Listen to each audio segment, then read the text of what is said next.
Hello guys, so for today's video, ito po tayo sa Uptown Cut Salon. Pinahe-hair and makeup po natin ang aking panganay na anak. Ito po, si Kira. Ayan, and ang galing ni ate. Hindi ko po kilala ang pangalan ni ate na nag-hair and makeup sa kanya. Ang galing po, napakaganda ng result ng hair and makeup na ito. Ayan guys, so pakita natin paano gawin ba ni ate. 20 years na po siya sa industry at humawak na siya ng maraming mga talents. And talaga naman napaka-professional po ng pagkakatrabaho, pagkakagawa. Sulit na sulit. Hindi kayo hindi kayo magsisisi sa kanyang gawa. Ayan po, talaga makita nyo sa buhok pa lang. And mamaya makita nyo yung finished product. Finished product. Ano to? Produkto. Okay, yung finished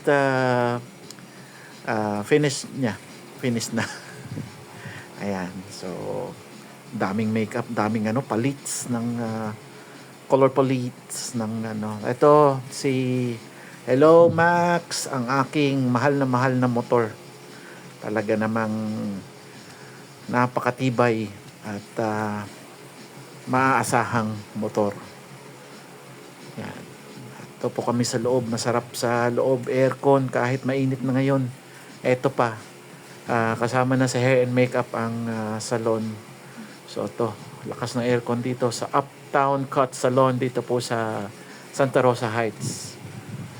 Okay. Ayan po. Nice one. Close up po natin sa mga color palettes and sa hair nagawa na ni ate na napakagaling talaga. Ayan, wag daw po susuklayin kasi at wag maliligo kasi bubuhaghag. Ayan.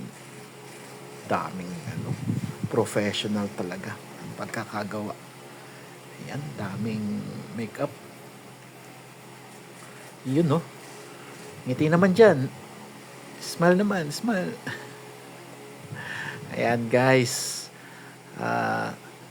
Like and subscribe, guys. Alam nyo na. Oh. Like and subscribe, guys. Malaking tulong po. Salamat sa lahat ng mga sumusuporta.